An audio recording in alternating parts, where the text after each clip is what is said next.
My bad, I had to take a couple calls, and like I said, with my sister calls, let's go.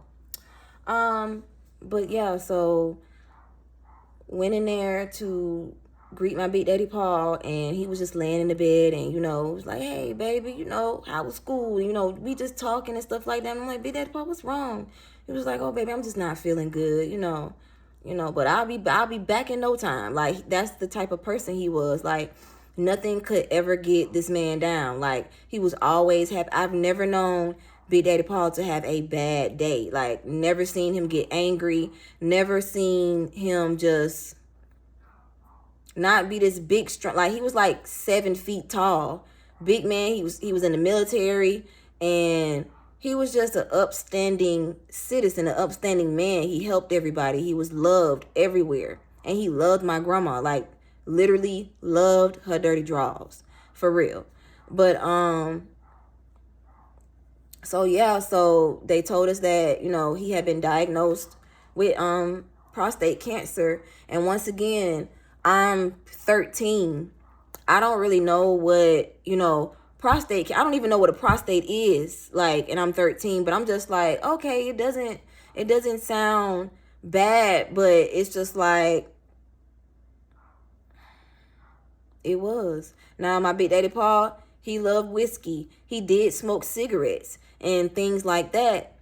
But I'm a kid. I just didn't put that together. I'm like, oh no, we not. Because he'll be, that day when he was in the bed, it was just that one day. And, but he was masking his pain. He was masking his pain.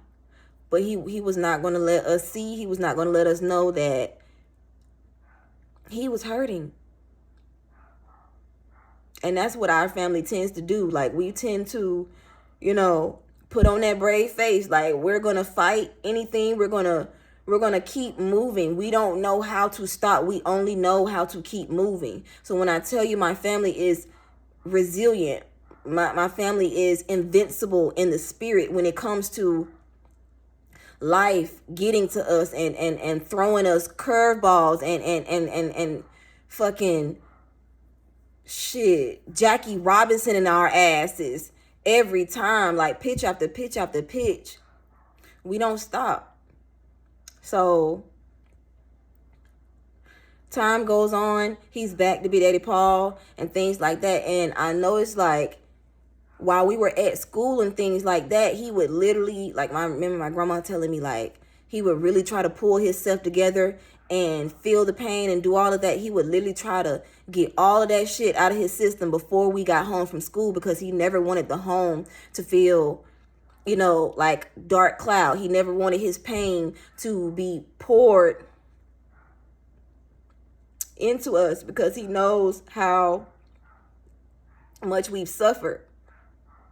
And he really wasn't even telling my grandma, like, how much he was in pain, because she used to tell me that. She was like, Paul not gonna really tell me anything, but she could feel it. That was her soulmate. She could feel when something wasn't wrong, when something was wrong with him. So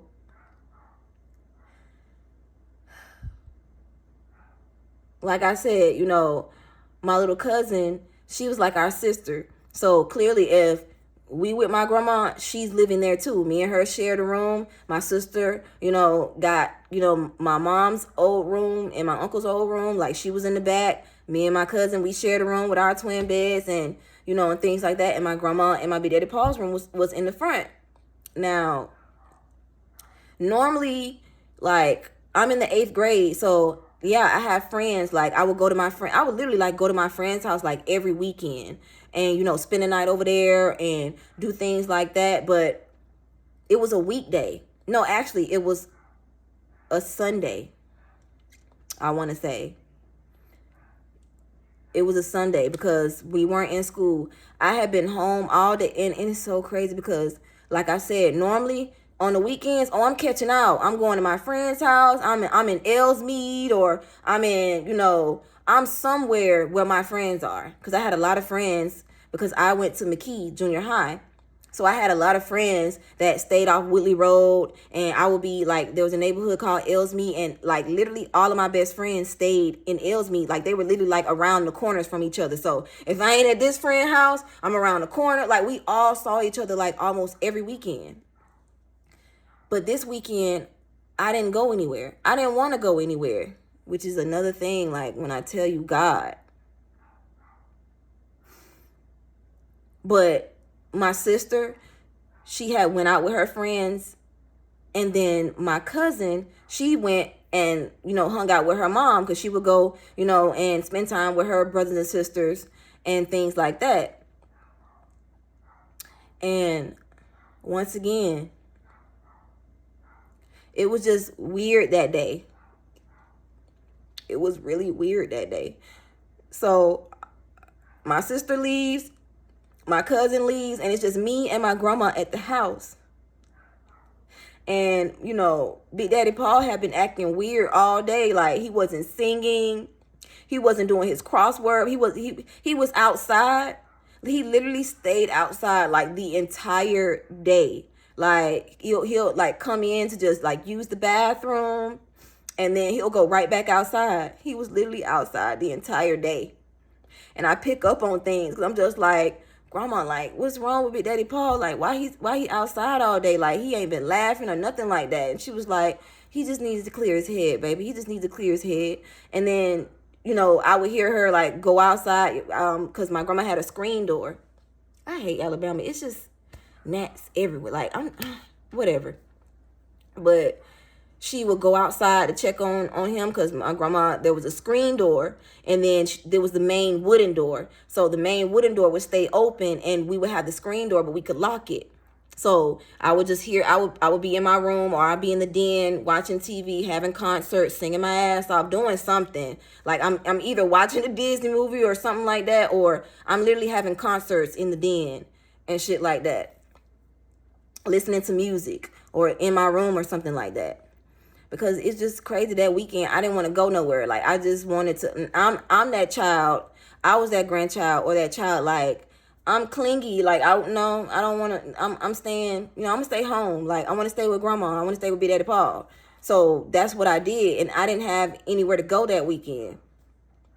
So after my sister and my cousin leaves, he had been out there the entire day. Like, it was nighttime by this time.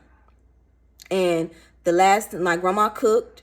She cooked like, collard greens and macaroni and cheese and pork chops and stuff like that. Like, my grandma literally cooked for us every day, every single day. That woman was faithful when it came to cooking. What you want? We tell her what you want. And it's crazy. I love my grandma, because me and my sister and my cousin, sometimes we wouldn't like the same things. Like, I love spaghetti. My sister hates spaghetti. My sister loves hamburger helper. Don't come around me with no nasty ass hamburger helper. I'm gonna throw up. Like I despise it. So if she would cook spaghetti one night, she would literally make a whole nother dinner for my sister, like hamburger helper, because me and my cousin love spaghetti. But she, like, that's the type of grandmother she was. She was like, I'm gonna make sure my kids have whatever they want, and I'm gonna do that. So it's like 7:00, and Big Daddy Paul is coming in from the house. I'm just now finished eating my food. Now, I told y'all the way the house set up, it's a big circle. So my room was in the heart of the house, the center. And then the door in front of me leads right to the kitchen. And then the door on the side of me leads right to my grandma's little, study. It was like a little study, because we had a little computer and stuff right there in the bathroom, and then it's my grandma's room, and then through that door it's the front door. But grandma would keep all the doors open, unless like she was tired of our ass. Like, if she had all the grandkids over and she was tired of our ass, she would lock, like, her and Big Daddy Paul would lock themselves in their little rooms, and we would just have the rest of the house. Like, we outside on the trampoline. And that's how Big Daddy Paul was. Like, he bought us a trampoline in the backyard, and there was this big ass tree, like, next to the trampoline, and there was a branch that was always hanging, and it was a branch like he couldn't reach when he would like trim the hedges and stuff like that. So he bet us $100 that whoever could jump on the trampoline high enough and grab the branch, we getting that $100. And I tell you, none of our ass never got that $100. Oh my goodness.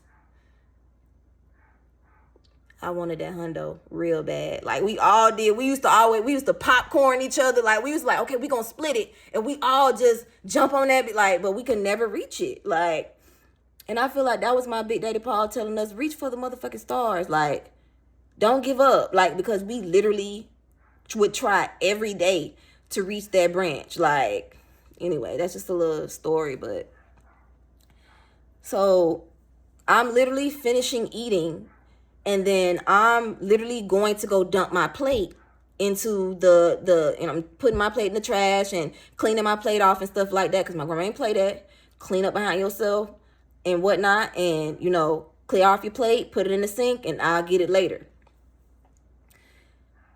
Literally go and dump my plate. And then my grandma, I go and I check on my grandma. I go check on my Big Daddy Paul one more time, and he's not saying nothing. Like, the look on his face was so... he looked defeated.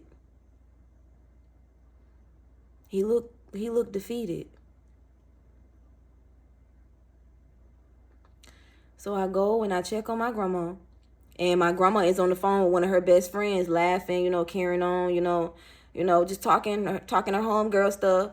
My auntie Christine, that was like one of her best friends. Like, she was on the phone with her. I go use the bathroom, and then I come back in my room and I sit on the bed and I start watching one of my favorite Disney movies, like Mulan. I start watching Mulan, and I'm just, you know, I'm chilling and stuff like that. And literally, now all the lights were off in the den.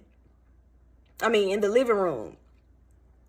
So, and that was weird too, because we never really kept the lights off. Like, it's like 7:30 at night. Like, my grandma normally leaves the light on, so when my cousin and my and the porch light on, so when my cousin and my sister come back home, you know, they'll be able to see and things like that. But the lights were off. But I'm in my room chilling and stuff like that, and literally all I hear is a loud boom. And I'm talking about, like, it literally shook me out of my fucking body, like, because it was so fucking loud. It was so... I'm sorry. I can still hear the boom.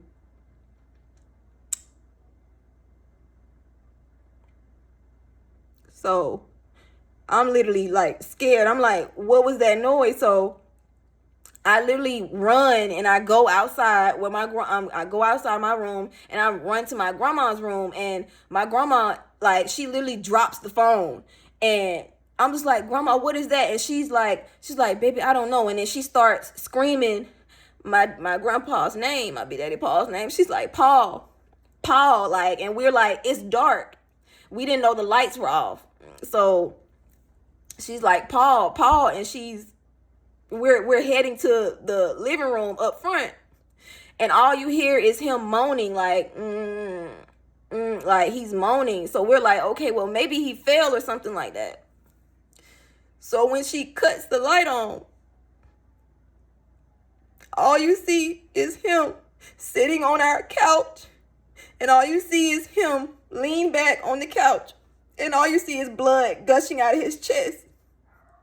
And we look and we see the gun on the floor by the couch, by his foot. And I literally just started screaming.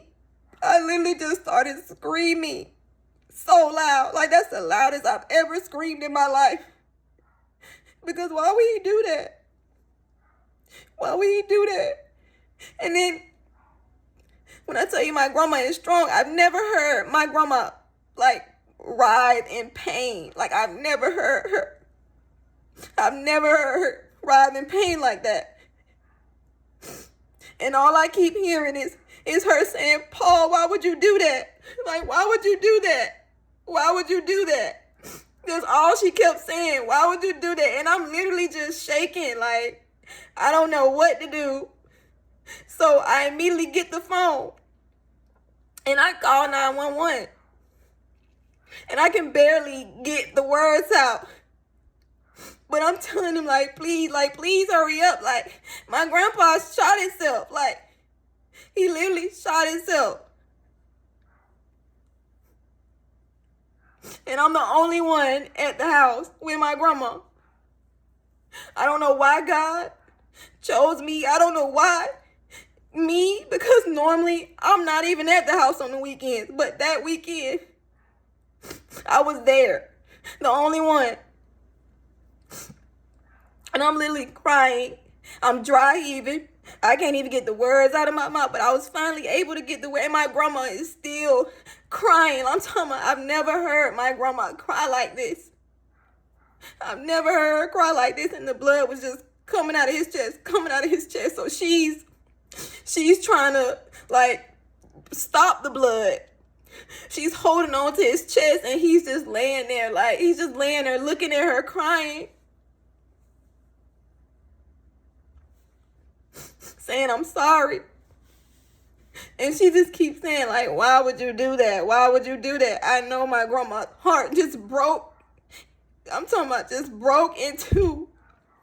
Because once again, we're having another tragedy in our family. My grandma, like, she literally could not get it together. So I'm calling everybody. And literally I called my sister, because my sister had a cell phone at that time. And I called my sister and I'm just screaming on the phone, like, Big Daddy Paul shot himself. He shot himself. Like, you need to come home now. Like, come home now. And then my sister, like, I could literally hear my sister drop the phone because she passed out, because her friend ended up grabbing the phone and seeing Brittany passed out. She passed out. Like, she couldn't believe it either. So by that time, the ambulance comes and my grandma is still saying, Paul, why would you? That's all she kept saying. Like, Paul, why would you do that? Why would you leave me? I'm sorry. She's like, why would you leave me? Why would you leave us? And I'm just like, Big Daddy Paul, it's going to be okay. It's going to be okay. He died right there on the floor, right there on our living room floor. Like, we just lost my mom. My mom literally passed away in the back of the house. And now my grandpa is literally on the floor dead. So do you know what that does to a kid who literally has seen nothing but loss in her life? And then it's crazy because my best friend, her name was Marika, my best friend, she called me. And I'm literally just crying and screaming on the phone. And she's just like, what's wrong? What's wrong? Like, my Big Daddy Paul, like, he shot himself. He killed himself. And then I hurry up and get off the phone with her. And then next thing you know, my sister is pulling up. And I run outside. And next thing you know, my sister gets out the car and she literally passes out again on the concrete in the middle of the street. And then my cousin comes. And we are literally bull crying. Like, we just can't imagine, like, why he would do that. Like, why would he leave us like that? But I know he did that because he felt like he was a burden on our life. But he wasn't. He was never a burden. Like, we loved him to death. Like, what are we going to do? What is my grandma going to do? My grandma has seen so many people leave her life. And now once again, she's left all alone with 2 kids to raise. After finding her soulmate, after finding true love. Like, my sister kept passing out. Like, it was just it was such an out of body experience because I'm like, this is not real. This can't be real. This cannot be real. But it was. And then all we see is the paramedics really trying to revive him. But they couldn't revive him.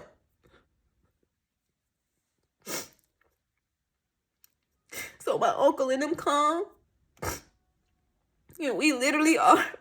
Like, my cousin, my little cousin, she wasn't even born yet. My aunt was pregnant with my little cousin. So she's literally, my aunt is literally on her knees. Like, my uncle has my grandma. And my grandma just kept saying, she just would not stop saying, Paul, why would you do that? Why would you do that? I can still hear her say, why would you do that? So while my uncle has my grandma and trying to calm her down and we all just crying, I see my aunt on the floor and she's trying to clean up the blood. It was blood all over the couch, all on the floor to where the paramedics tried to resuscitate him.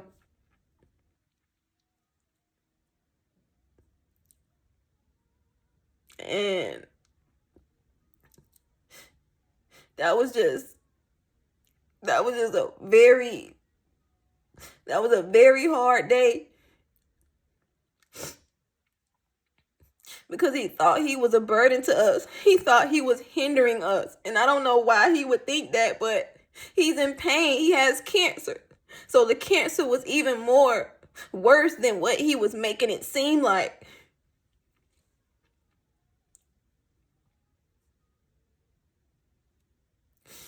So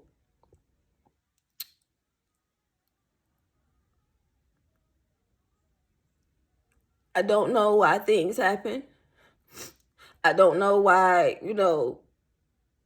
God allows things to happen, and I don't know why I was the only grandchild in that house that night. But now, where my life is today, the things that I've been through, the things that I've seen, the things that I had to overcome,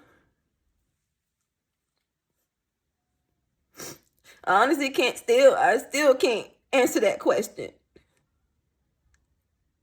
I think he needed me to be there for my grandma because I'm the sensitive one in the family. I'm the one that cares about everyone. I'm the one that as soon as you cough wrong, I'm crying, or you like, what's wrong? Like, and then after me having that dream about my mom and things like that, like, he knew I needed to be there for my grandma, but I still don't know exactly why.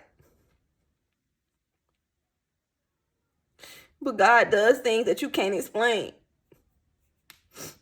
He does things that may not make sense to you.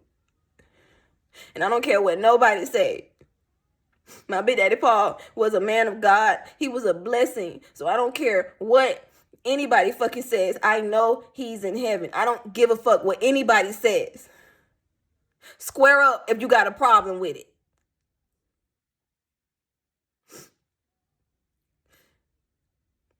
But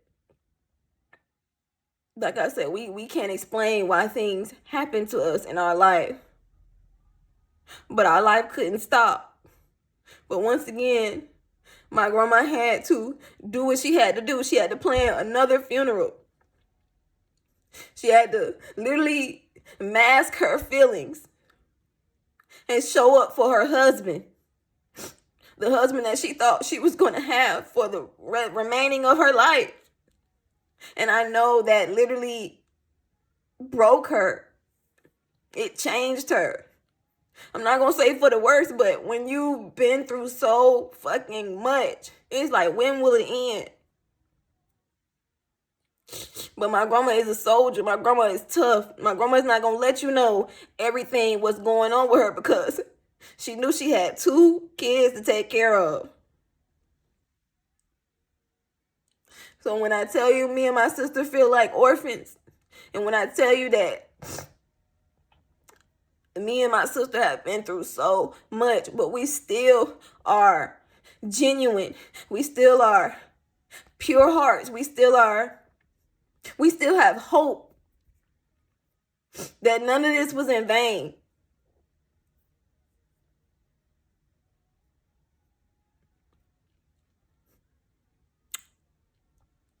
So,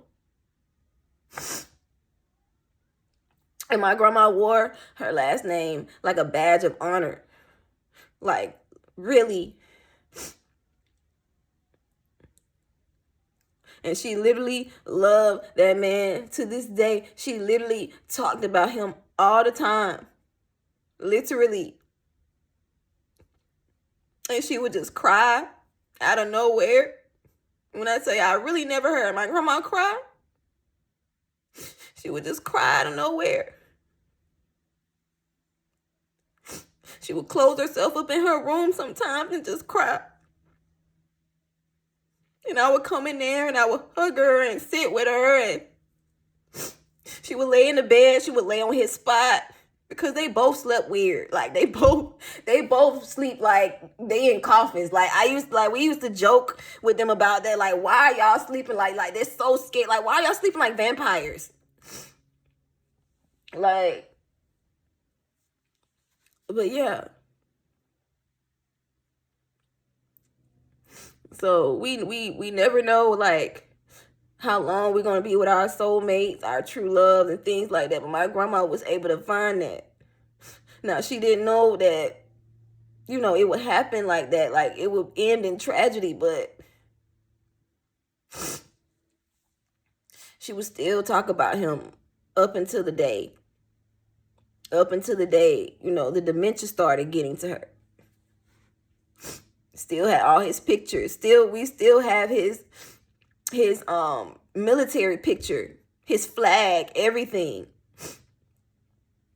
Now, I don't really know too much about Big Daddy Paul, but I know we used to always visit his sister, Aunt Maxine, in like another part of Alabama. But I know like my grandma and I think my Big Daddy Paul, they're both from Mississippi. I'm not. I know my grandma is from Mississippi. Well, her mom's and that side. I can't remember where Big Daddy Paul was because we were young, so we didn't get to ask those questions or things like that. But I know he was an angel sent to just give my grandma some peace for a little bit.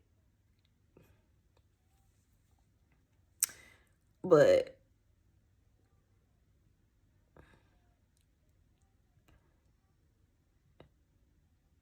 it doesn't matter what you've been through. And even as a kid, I was always able to just shake shit off and keep it moving.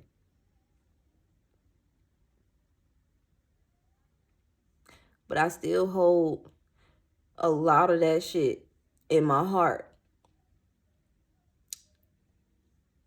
Because we love that man.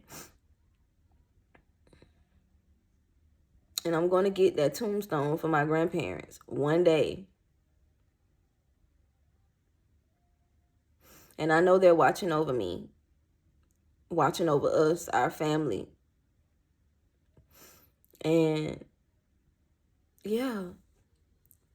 So I just wanted to tell that little story about, I just been through a lot. But I'm still able to smile. I'm still able to move through life like I know God got me because I know he does. And it doesn't matter what you've been through. If you can still get up every day and put your best foot forward, no matter what challenges or what tragedies or what things have been, transpired in your life, you're going to make it. Nobody's going to ever have me not believe in true love. Nobody's ever going to have me think that there aren't good people in this world. There aren't pure people in this world. Because if I'm in this world, I know there are others. But that's just another thing, third time was a charm for my grandma. And she had finally found her soulmate.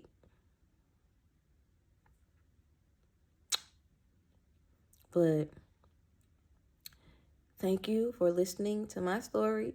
And I will be coming out with more. So just stay tuned. Keep God first. And everything else will follow. I love y'all. Bye.